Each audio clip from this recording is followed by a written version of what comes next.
क्या करे, कैंसर हो गया तो हम उसको कहेंगे इट्स वेरी अनफॉर्चुनेट। उसका क्या किया जा सकता है? इवन मैं 96 में कहूँगा कि कोई इलाज भी पॉसिबल नहीं है 96 में, क्योंकि उम्र इतनी हो गई है। कैंसर की तीनों पद्धति है, ना उसमें ऑपरेशन हो सकता है 96 में, ना कीमो लग सकती है, ना सेक लग। तो बहुत ही दुर्भाग्यशाली है कि इस उम्र में बिना कुछ करे कैंसर हो गया। हाँ, उसका कोई बचाव का हम नहीं कर सकते, क्योंकि 96 साल जी गए, वही अपने आप में एक बड़ी बात है।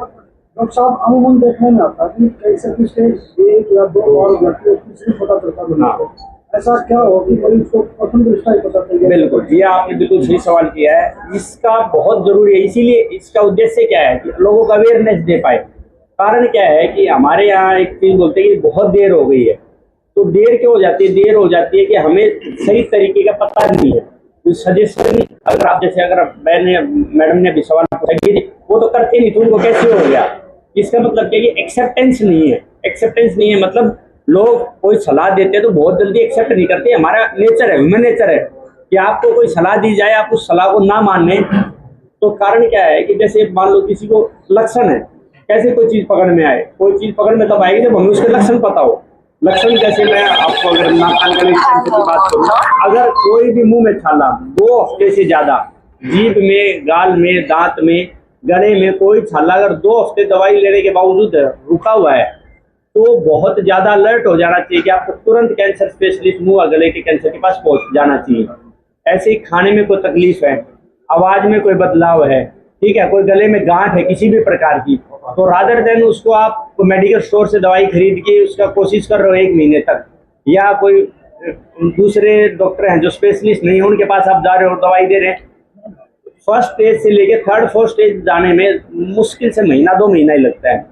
और यही देर हो जाती है। देर हो जाती है कि जब हमें पता है कि कुछ दिक्कत है, हम सीधे रास्ते ना जाके हम घूमते हुए डॉक्टर के पास पहुंचते हैं। रादर देन अगर हमें डाउट हो, अगर हमें लक्षण पता है और ये लक्षण है, अगर हम सीधे जाएंगे तो जो डिस्टेंस है फर्स्ट स्टेज से 3rd स्टेज में जाने के बीच में, 4th स्टेज में, उससे पहले हम डॉक्टर के पास जा सकते हैं।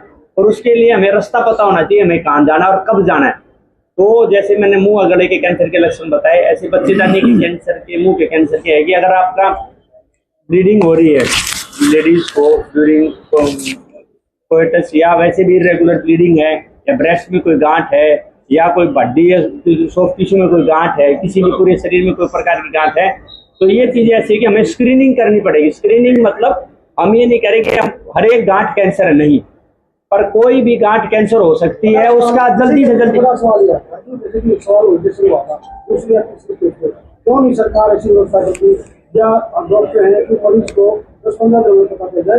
बिल्कुल, उसके लिए क्या करना पड़ेगा? उसके लिए जो आप कह रहे हो, सरकार अपने लेवल पे काफी अच्छा काम कर रही है, और आज से नहीं कर रही, पिछले 20-30 साल से कर रही है। अगर आप देखोगे 2000 में और आज 2024 में अगर आप मूवी देखने जाते हो तो आपको बार बार कैंसर के बारे में अवेयरनेस की जा रही है। ये किस लिए कर रही है? सरकार पब्लिक के लिए कर रही है। आप तंबाकू पहले गुटखा खाने बीड़ी खरीदते तो उसको लिखा नहीं होता कि इसके खाने से कैंसर होता है, अवेयरनेस कर रही है। डॉक्टर भी आज हम आपके बीच आए हैं, वो सिर्फ अवेयरनेस करने आए हैं। उसकी स्क्रीनिंग कर सकते हैं, पर क्या ये स्क्रीनिंग हर घर में जाके डेली हो सकती है? नहीं हो सकती। क्यों नहीं होता है? क्योंकि कैंसर की जो स्क्रीनिंग है वो एग्जामिनेशन के साथ साथ मशीन पे भी डिपेंडेंट है। जैसे ब्रेस्ट कैंसर की स्क्रीनिंग है तो मेमोग्राफी की ज़रूरत है।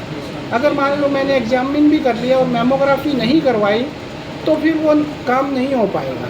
दोनों चीज़ें एक दूसरे के पूरक हैं। ऐसा नहीं है कि एग्जामिनेशन उसको रिप्लेस कर देगा। तो ये सारी चीज़ें ऐसे है कि एक के साथ एक कड़ी है और आप कोई भी चीज़ मिस नहीं कर सकते, तभी आपके बेस्ट रिजल्ट आते हैं। ऐसा नहीं है कि एक भी आपने ट्रीटमेंट छोड़ा तो बिल्कुल आपको है। और कीमोथेरेपी के लिए मैं 3-4 साल से देख भी रहा हूँ, पेशेंटों में बहुत भ्रांतियाँ भी हैं कि भाई कीमोथेरेपी नहीं लगवाएंगे, पर कीमोथेरेपी लग के पेशेंट हमारे ट्रीट भी होते हैं और वो अच्छे भी रहते हैं। ऐसा नहीं है कि भाई आपको लगाए तो दिक्कत है। डॉक्टर साहब, इसके लिए आप सरकार को कितना जिम्मेदार मानते हैं? जो वो जैसे अब इन्होंने बताया कि पोल्यूशन के लिए भी हो जाता है, जो खान पान में आजकल ज़्यादा केमिकल आ रहे हैं, फसलों में भी ज़्यादा डाला जाता है, सरकार को कितना जिम्मेदार मानते हैं? सर देखिए, जिम्मेवार तो मैं तो सरकार को बिल्कुल जिम्मेवार नहीं मानता, क्योंकि अपना काम है, अपने को खुद स्वस्थ रहना है। उसके लिए मान लो सरकार ऐसा तो है नहीं कि भाई किसी को सरकार आपको पानी पीने के लिए साफ दे सकती है। और चीज़ें पोल्यूशन तो हमारे पास भी व्हीकल्स हैं। तो अभी उन्होंने कहा कि गुटखा खैनी वगैरह खाते हैं, उस पर पाबंदी तो नहीं लगा पाई सरकार अच्छी तरह से, संजीदगी नहीं दिखा पाई। उसके लिए नहीं, आप- वो देखो एक अलग ही सब मुद्दा अलग ही है कि सरकार कितनी रिस्पॉन्सिबल, क्योंकि मैं तो नहीं मानता, क्योंकि उस पर विज्ञापन तो फिर भी लिखा हुआ है ना, आप मत लीजिए। अब यूँ तो आप शुगर भी ले रहे हैं ना, चीनी भी आप अत्यधिक लेते हैं, वो तो लीवर की बीमारियाँ करवाती है, तो वो तो हमारे ऊपर है ना, हम कितना ले रहे हैं। सर किस स्टेज पर कैंसर का इलाज संभव है? फर्स्ट सेकंड स्टेज में ऑलरेडी ऑलमोस्ट कंप्लीट इलाज संभव है। थर्ड स्टेज में 50-60% 5 साल तक मरीज जिंदा रहते हैं, और फोर्थ स्टेज में जो 50-60 की होती है वो 20-30 तक आ जाती है। फिर भी मैं आपको कैंसर का ये बताऊंगा कि किस बॉडी का कौन सा प्रकार का कैंसर है। जैसे कई कैंसर है जो फोर्थ स्टेज में भी है, जैसे फीमेल में डिलीवरी के बाद में एक बच्चेदानी का एक स्पेशल टाइप का कैंसर है जो अगर फोर्थ स्टेज में भी है तो दवाई दे के सही फुल उम्र रहती है, और कई कैंसर रहते हैं तो थर्ड स्टेज में भी। तो मैं ये कह रहा हूँ कि कैंसर को एक बीमारी ना समझा जाए, कैंसर में बहुत अलग अलग टाइप के वेरिएंट हैं। तो ऐसे है जैसे एक ही अंग में, जैसे ब्रेस्ट कैंसर है उसमें भी 5-6 टाइप के सब टाइप होते हैं, A, B, C, किसको क्या है, क्या दवाई लगेगी, उनका भी जीना अलग अलग है। और बाकी अगर ट्रीटमेंट पूरा होता है तो पेशेंट की लाइफ अच्छी रहती है। डॉक्टर साहब